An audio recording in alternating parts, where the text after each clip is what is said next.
Bonjour à tous et merci de nous rejoindre sur François, comme vous le voyez, pour cette nouvelle émission qui s'appelle Défi de la vérité. J'ai la joie d'accueillir aujourd'hui Frigide Barjot, bonjour, alias Virginie Thélène. Ou plutôt dans l'autre sens. Ouais, plutôt dans l'autre sens. Alors pourquoi justement ce double nom ? Eh bien parce que Frigide Barjot était née avec le groupe Jalon dans les années 80-90. Et comme le public télévisuel me connaissait ainsi, quand je me suis engagée dans la défense de mes convictions, de nos convictions pour beaucoup de Français, de défendre la filiation et la procréation entre l'homme et la femme, j'ai gardé ce nom de Frigide Barjot qui a permis de rassembler très largement dans les rues en 2012 et 2013. Et puis... Il faut dire que dans la famille, vous avez tous comme ça des pseudos. Hein. Ah ben bien sûr, oui, c'est vrai, il faut que je rappelle que mon mari s'appelle Basile de Kock, que mon beau-frère est Karl Zéro, mais que notre nom de famille, c'est Thélène. C'est Thélène. Et quand Frigide Barjot est devenue malheureusement moins sympathique pour la population française, j'ai repris mon nom pour arrêter d'abîmer ma famille. Alors justement, on va parler de votre parcours. On se souvient véritablement de cette manifestation. Il y a encore très peu de temps, qui a réuni à Paris près d'1 million de personnes. Je crois que sous la Ve République, et vous allez me le confirmer, il n'y a jamais eu un tel monde rassemblé au même moment. Non, et surtout 3 fois de suite, de façon crescendo. Nous avions commencé au moment où la loi Taubira, puisqu'il s'agit de la loi qui prétendait ouvrir le mariage aux couples homosexuels, mais en fait qui effaçait la filiation de leurs enfants, la filiation biologique des enfants, c'est ce contre quoi nous nous sommes surtout tous levés. Nous avons commencé à 200 000 personnes à Paris en régional le 17 novembre 2012 pour aboutir à la première très grande manifestation au Champ de Mars, 1 million le 13 janvier 2013, dans une grande pluralité, dans une grande joie, dans une grande diversité. Je rappelle... Il n'y avait aucune connotation extrémiste ou quoi que ce soit, contrairement à ce qu'on a pu dire à la télévision. Et bon, évidemment, il faut quand même dire que c'était fait en accord avec les gens de l'Église de France et les associations pro-vie traditionnelles qui acceptaient très en avance l'inclusion dans le mouvement des homosexuels, qu'ils soient célibataires ou en couple. Moi, j'ai monté le mouvement avec Xavier Bongibaud, qui était un jeune homme non chrétien à l'époque, qui s'est converti après, et qui vivait en couple. Alors ça, c'est la deuxième, et la troisième ? Et la troisième, alors là, c'était l'apothéose, le 24 mars 2013. Souvenez-vous, depuis la place de l'Étoile, nous avons réuni plus d'1,5 million de personnes qui allaient jusqu'à la Défense. On n'avait jamais vu... Alors, c'était statique. Alors, les drones étaient interdits à l'époque, et pourtant, on a eu quand même des visions d'ensemble montrant justement cette masse humaine. On avait des hélicoptères. Assez incroyable. Oui, et c'était incroyable. Et il y avait, vous savez, des grands écrans immenses, des 4x3, qui jalonnaient tous les 200 ou 500 mètres. Ça allait de l'autre côté jusqu'à Neuilly, véritablement. Alors justement, attendez, parce que vous parlez des drones. Mais déjà, malheureusement, il y avait déjà des fake news qui circulaient, puisque la préfecture, à l'époque, avait pris des photos et avait photoshopé, comme on dit. Enfin, vous savez, ils avaient revu les photos, corrigé en mettant un peu des trous partout pour annoncer des chiffres qui étaient nettement en dessous, même en dessous de la réunion du 13 janvier, la première réunion au Champ de Mars. On retiendra en tout cas cette mobilisation. Et la troisième, qui était véritablement toujours 1 million aux Invalides, où malheureusement je n'étais plus, pour des raisons qu'on expliquera si vous le souhaitez. On va y revenir. Voilà, des raisons idéologiques et jamais de personnes, enfin idéologiques, de vision de la suite du mouvement, jamais entre les personnes, qu'on ne croit pas que ça a été une lutte d'ego ou de choses comme ça, jamais.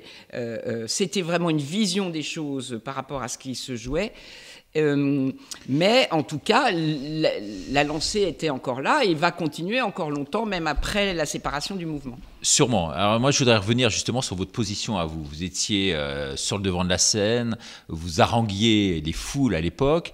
On vous voyait... Dans la bienveillance, toujours. Dans la bienveillance. On vous voyait vraiment sur tous les médias. Vous aviez une notoriété absolument incroyable. Et puis du jour au lendemain, pchit. Effet pchit. Ah, ça n'a pas fait pchit comme ça. Non, ça a été très violent. Très violent. Pas un petit pchit comme ça. L'explosion du mouvement a été en même temps... Mais qu'est-ce qui s'est passé ? Totalement public. On a besoin de savoir, les gens ne savent pas. Dites-nous en 3 mots, qu'est-ce qui s'est passé ? Eh bien, écoutez, c'est très simple.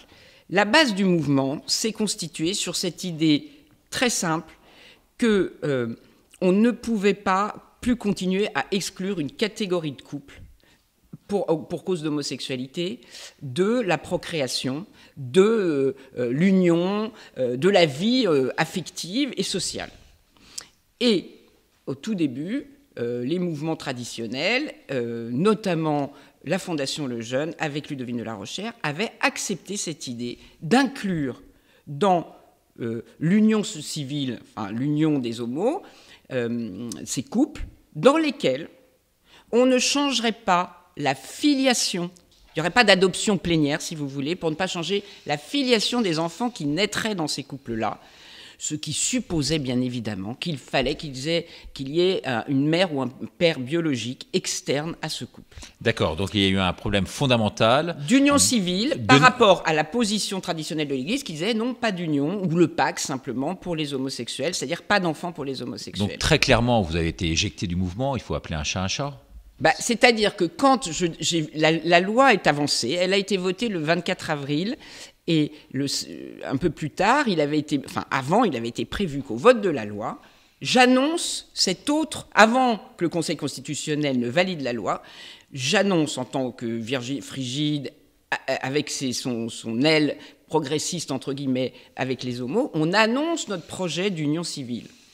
Le problème, c'est qu'à la grande réunion régionale de Lyon, le 5 mai 2013, quand je suis arrivée sur le podium avec des sondages de l'IFOP qui donnaient une majorité pour l'union civile contre le mariage qui efface la filiation biologique, eh bien malheureusement, il y a eu des huées de l'extrême droite, des huées du GUD, du Front National de l'époque, en criant « pas d'union civile, rien du tout, union, pas de loi, pas de mariage, pas d'union, rien du tout ». Donc je suis partie en disant « je n'ai pas monté un mouvement contre les couples homosexuels, ni contre l'union civile, qui permet d'avoir des enfants, mais qui naîtront entre un homme et une femme. » Je comprends bien, mais la division, en tout cas, a été scellée à ce moment-là. Oui, et donc, dès que vous êtes divisé, vous avez perdu. Et donc, la loi est arrivée. Et qui en a pâti, finalement, c'est la population qui vous a soutenu pendant tout un temps, parce qu'elle ne s'est plus sentie représentée du jour au lendemain. Ah, c'est pas... Alors là, permettez-moi de vous contredire.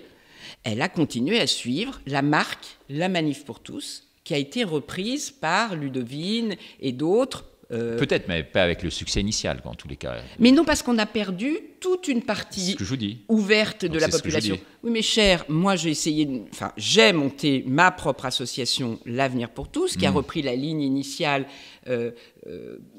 ouverte aux familles homoparentales, coparentales, pas celles qui vont fabriquer en fécondation anonyme. Et qu'est-ce qu'elle devient, cette association, aujourd'hui? Écoutez, elle marche très bien. Nous avons... Il y a combien de militants? Il y a combien de participants? Alors, il y a un noyau... Elle est forte de quoi, en fait? Elle est forte déjà d'une survie de 8 ans. Alors que je n'ai plus accès aux médias. Je vous remercie de m'inviter aujourd'hui, mais très peu de médias m'ont donné la parole depuis 8 ans. Et pourquoi vous êtes blacklisté? Parce que vous aviez justement une voix un peu intermédiaire par rapport Mais parce que je crois que quand on représente vraiment le peuple, la population, ceux qui voulaient se reconnaître sans exclure des catégories de personnes et qui voulaient un vrai rassemblement, entre guillemets, bio-humain, où tout le monde reste des humains, hommes et femmes, mais vit sa vie selon son attirance sexuelle, son affectivité, son mode de vie qui doit être libéral. Aujourd'hui, on est au XXIe siècle, on ne vit plus selon des codes qui étaient d'un autre temps. Alors ça, c'est les principes, mais vous, psychologiquement, ce qui m'intéresse... Non mais attendez, le pouvoir ne veut pas ça. Le pouvoir qui est en place, je le subodoré, mais vous... malheureusement, ne suit pas ce que demande le peuple. Alors vous êtes résigné aujourd'hui, qu'est-ce que vous devenez, vous, justement, dans ce combat-là aujourd'hui? Je continue. Alors écoutez, vous êtes en marge je suis très heureuse de vous dire que je continue selon la logique qu'a ouvert la loi Taubira, qui a cassé la filiation biologique, car à l'Assemblée nationale, en ce moment, il y a une nouvelle loi de bioéthique, enfin, elle est au Sénat, mais elle est passée 2 fois à l'Assemblée nationale, qui est extrêmement grave, puisqu'elle permet aujourd'hui... Oui, on peut le rappeler peut-être aux téléspectateurs. Oui, on appelle ça la loi de bioéthique de PMA pour toutes, en fait, qui ouvre...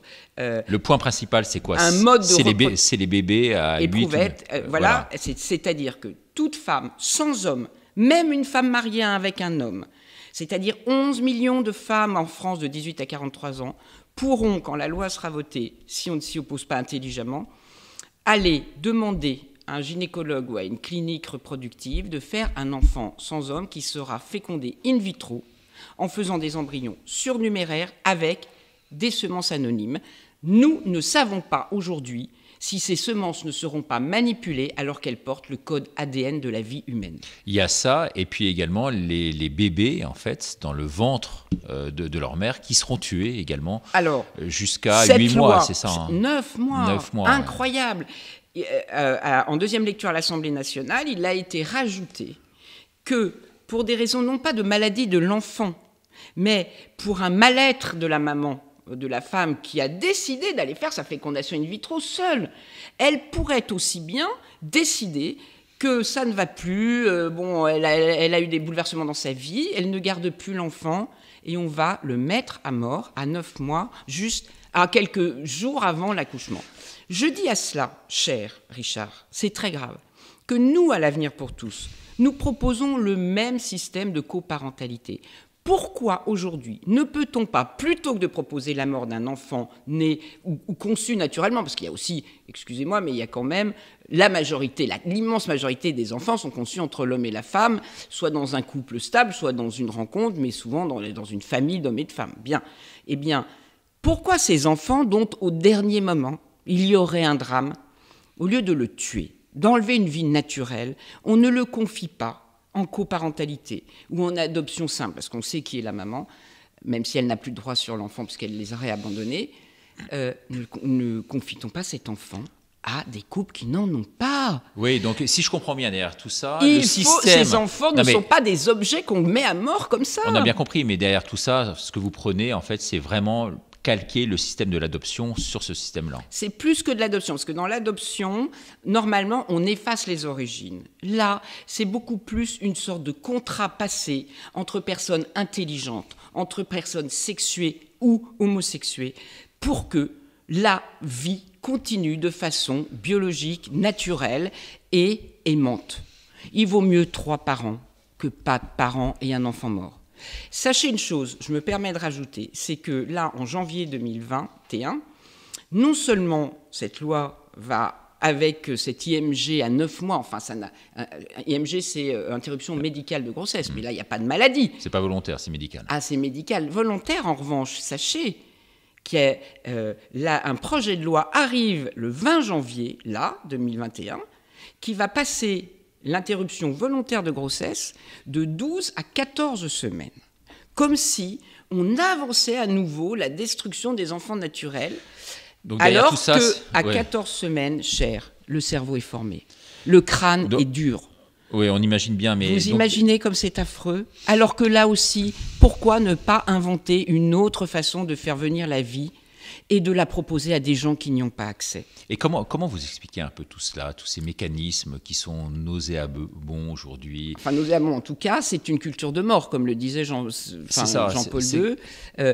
Et pourquoi l'Église également ne monte-t-elle pas plus au créneau? Du reste, sur la crise actuelle, sur la crise de la Covid, on la voit très silencieuse. On aurait pu imaginer vraiment que les catholiques montent au créneau, se battent, enlèvent les masques, sur les masques, oui, c'est très impressionnant. Ouais. Jésus, vous qui êtes une catholique, voilà. C'est la face sacrée du Christ, bien sûr. Ouais. Et pourquoi ne se battent-ils pas Parce davantage? que je crois que nous... Alors, reprenons. D'abord, l'Église, sur la loi de PMA et sur la loi d'IVG, a toujours eu a une position, effectivement... Toujours été tiraillée un peu. Voilà, elle est contre tout ce qui est l'avancée des technologies. Pourquoi ça avance comme ça? C'est parce qu'il y a des technologies nouvelles, de tous ordres, biogénétiques, numériques, qui permettent de modifier la vie en vie techno-numérique. Et aujourd'hui, ça donne énormément de pouvoir aux gens qui détiennent ces pouvoirs-là. Voilà, je n'arrête pas de l'expliquer. Nous passons de la vie biologique à la vie techno-numérique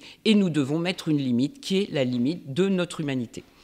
L'Église a toujours dit ça, mais malheureusement, elle a une façon de faire qui n'est pas très politique. Elle dit juste non, et elle ne propose pas aux populations à qui on donne avec ces nouvelles technologies des façons de vivre nouvelles, des droits nouveaux, elle ne propose pas une vie naturelle élargie.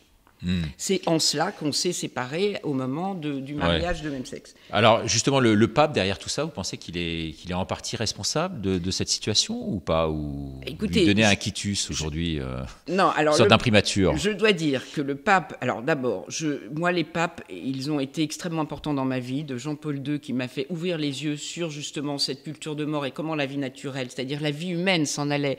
Et le pape François met beaucoup l'accent sur la vie des pauvres, sur le fait de s'occuper de ceux qui n'ont rien, mais il faut savoir que c'est aussi ce système économique mondial ultra-libéral et ultra-capitaliste qui fabrique la pauvreté. La vie humaine, elle est donnée à égalité entre chacun, même si on peut avoir des maladies, des handicaps, on est vivant à 7,5 milliards ou on est mort. Si vous voulez, la richesse qui se crée avec toute cette accumulation aujourd'hui et dans un sens qui a énormément servi l'humanité aussi. Attention, ne me faites pas dire ce que je ne dis pas. Je ne suis pas contre le progrès technique et scientifique. La preuve, on est là. La preuve, on peut parler à des millions de gens qui sinon ne nous entendraient pas. Enfin, millions, au moins des millions de gens. Oui, il y en aura même plus.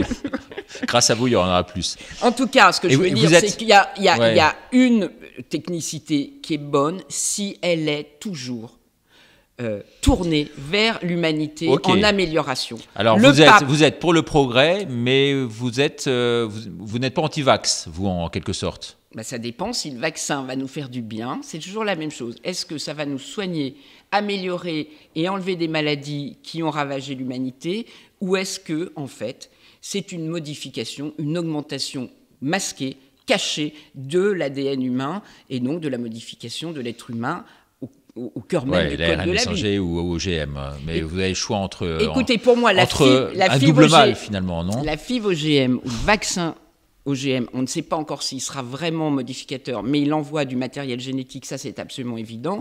Il est évident qu'il faut du recul. Comme on nous a demandé du recul, là on passe à la crise du Covid.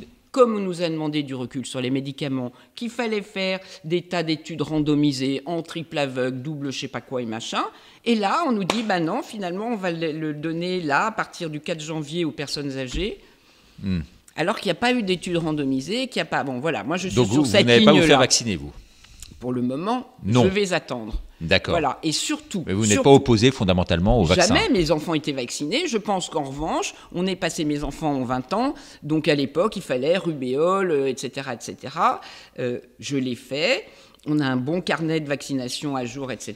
Mais je ne sais pas comment j'aurais réagi il y a 5 ans, quand on est passé à 11 vaccins pour des enfants qui viennent de naître. Ça, je dois dire que là, de ce point de vue-là, je voudrais... Ça, pour vous, c'est un véritable scandale, ça. Je dirais pas, j'aurais pas ce mot si fort. Je pense qu'il faudrait en parler sérieusement avec nos médecins pédiatres, et je ne suis pas sûre que tout le monde les préconise de cette façon-là. Comment vous vivez cette période? De la même façon, sur le Covid, je voulais vous dire, Richard, il y a des médicaments qui marchent. Nous avons, ma fille a eu la maladie, elle a eu une perte de goût et surtout d'odorat. Le protocole Raoult, pour vous, est bon? Mais bien sûr. Mais écoutez, nous, on a en tout cas eu les macrolides de mon amie Sabine Pagliard. On a eu, j'ai vu le docteur Epstein qu'on revoit dans le film là qui vient de sortir sur les médicaments. Puis surtout, on prend des vitamines, on prend du zinc, voilà. De ce point de vue, on ne va pas attendre jusqu'à la dégénération, que ça dégénère à l'hôpital. Voilà. Alors, qu'est-ce que vous pensez de cette situation aujourd'hui? Comment vivez-vous cette situation? Votre famille la vit, vos enfants la vivent. Est-ce que vous êtes vraiment contre ces lois liberticides ou faut-il, comme bon nombre de chrétiens le pensent aujourd'hui, faut-il les accepter parce qu'on est en démocratie, parce qu'il y a un président de la République qui décide et parce que finalement, ça peut être salvateur pour un grand nombre d'entre nous? Je pense qu'on ne peut pas contraindre une population mondiale comme on le fait, alors même, évidemment, qu'il y a des moyens de soigner avant que ça dégénère, qu'il y a un taux de létalité qui est si faible et que, surtout, des personnes qui devaient mourir vont mourir. Voilà. Aujourd'hui, on est en train de laisser... Moi, je suis très... Vous savez que je suis quelqu'un qui a été très proche et encore du monde du spectacle. du monde de la restauration. J'ai passé ma vie dans les boîtes de nuit, tout le monde le sait. C'est pas parce que je vais en boîte que je vais pas à l'église et inversement. Oui, c'est ce que j'allais dire, ouais, c'est pas incompatible. Les deux, absolument pas. Vous savez, Dieu est sur le dance floor, il y a une grande communion dans les boîtes. Hein. Et comme autour d'une table, le partage du repas. On peut faire du prosélytisme dans les boîtes ? Bien sûr. Moi, Ouais. je l'ai Vous avez fait converti pendant des très gens longtemps. dans les boîtes de nuit. J'ai emmené des bains-douches et du palace, des gens en adoration du 8 décembre, toute une nuit. Il y avait même eu un petit entrefilet dans l'IB qui disait Brigitte Bardot emmène les fêtards Donc devant le Saint-Sacrement. On peut vous qualifier de chrétienne délurée ou pas ? Mais non, moi je ne suis pas délurée. J'aime parler de Dieu partout. Voilà. Mais c'est pas déluré d'aller faire la fête. Aujourd'hui, on ne peut plus. Regardez ce qui se passe. Il y a des fêtes sauvages avec des gens qui sont empêchés et qui font de la clandestinité comme on l'était dans les années 30 au moment de la prohibition. Il y a quelque chose qui ne va pas, honnêtement. Vous n'êtes pas quand même un peu, je suis désolé de vous poser la question, mais bon, c'est mon droit ici aujourd'hui, mais vous n'êtes pas finalement un peu tiraillé de l'intérieur ? Vous n'avez pas eu du mal à vous trouver, même s'il y a une certaine cohérence, c'est vrai, vous le rappeliez tout à l'heure dans votre parcours. Bah oui. On peut tout à fait passer de Jacques Chirac à Jésus-Christ et de Jésus-Christ à une sorte de demande de libération, de maintien de nos corps, de nos esprits, de notre conscience, de notre liberté et de notre transcendance qui est en train de disparaître parce que la technologie prend le pas jusqu'au plus intime de l'intime de la vie qui est votre code ADN germinal, c'est-à-dire reproductif. Vous comprenez que tout se tient. Ouais. Je voulais juste revenir sur l'Église. Vous dites elle est un peu molle. Là, elle a quand même su, ces derniers temps, au moment des mesures ridicules, je pèse mes mots, de 30 personnes, quand on rentre dans le temps de l'Avent et de Noël, 30 personnes dans des églises, quelle que soit la superficie. C'est vrai qu'elle est montée au créneau pour avoir plus de monde. Ouais, voilà, mais elle a été aidée par des gens comme nous. Nous, l'Avenir pour tous, nous avons fait aussi un recours au Conseil d'État, et tous ces mouvements qui se sont levés malgré tout ont permis, heureusement, vous savez, aujourd'hui, demain, je ne sais pas quand ça sera diffusé, mais le 15 décembre, les deux secteurs qui seront, où on pourra quand même encore avoir une vie à peu près libre, c'est les commerces et le culte. Les restaurateurs, le spectacle, tout ça, c'est fermé. Donc, on a quand même obtenu ça. Il faut obtenir la même chose pour nos amis, de la vie culturelle, de la vie du partage, de tout ce que nous aimons, de la bonne chair, de la bonne vie, de la joie, de la fête, de la communion de Noël, des fêtes de Noël. Et si vous aviez à noter le gouvernement aujourd'hui de 0 sur 10 en tant que bonne maîtresse d'école, vous mettriez combien ? Ah non, mais là, c'est pas possible. 0 pointé. 0 pointé ? Ah ouais. Non. Enfin non, puisque les églises sont ouvertes, sinon ils vont les refermer. Vous leur accordez aucune grâce, quoi, aujourd'hui. Mais écoutez, ils ne nous écoutent pas. On ne peut pas continuer à voir des gens tous les jours à la télévision avec des bons titres, la ruine des restaurateurs, la mort de la nuit. Enfin, il faut qu'on puisse vivre, je suis désolée. Et en faisant attention, et c'est très facile, donnez-nous de quoi nous prévenir aussi médicalement en attendant le super vaccin génétique génial, mais d'abord qu'il soit testé jusqu'au bout. Dernière question, oui. Si vous aviez non pas un rêve, I have a dream, mais 3 rêves, ce seraient lesquels là aujourd'hui ? Eh bien que la liberté redevienne la règle dans notre société. La liberté de ? Celle de faire des enfants entre hommes et femmes, quel que soit le mode de vie, le mode de famille, dans toutes les formes de famille, qu'on puisse apprendre aux femmes que non, c'est pas une solution d'enlever leur bébé quand elles peuvent plus l'élever, mais qu'on trouvera des gens pour l'élever. Et troisièmement, eh bien qu'on retrouve aussi le sens du partage, le partage de la vie, mais aussi le partage des richesses, parce qu'aujourd'hui, malheureusement, je crois que c'est ça qui, pour beaucoup de gens, est en train de manquer et qui fera perdre jusqu'au dernier jour de leur vie. Et partage des valeurs aussi, j'imagine. Bien sûr, quand on vous connaît. Vie, voilà. Ah oui, et puis juste un dernier mot avant de conclure. C'est vrai qu'on voulait parler de votre production, qui est visiblement assez forte. Et donc c'est ça votre dernier livre. Vous pouvez nous en dire un mot ? Voilà. Eh bien, écoutez, il résume ce qu'on vient de dire sur les valeurs. L'humain plus fort que le marché, ça ne veut pas dire pas de marché. Ça veut dire l'humain premier, au centre du marché, mais autour du marché aussi. Voilà, ça c'est le dernier. Et le premier, regardez, on était déjà sur la famille, ça c'est en 2001. avec Basile de Kock dans mes bras. J'élève mon mari. J'élève mon mari. Qui est bien sûr une parodie de... Évidemment, de J'élève mon enfant, c'est à la naissance de nos enfants, justement. Voilà. Vous voyez, de la famille à l'humain plus fort que le marché. Voilà, mais en tout cas, merci infiniment d'être venu sur ce plateau merci de François, le défi de la vérité. Eh bien, la voilà. Merci Pour beaucoup. moi, en tout cas. Merci Richard.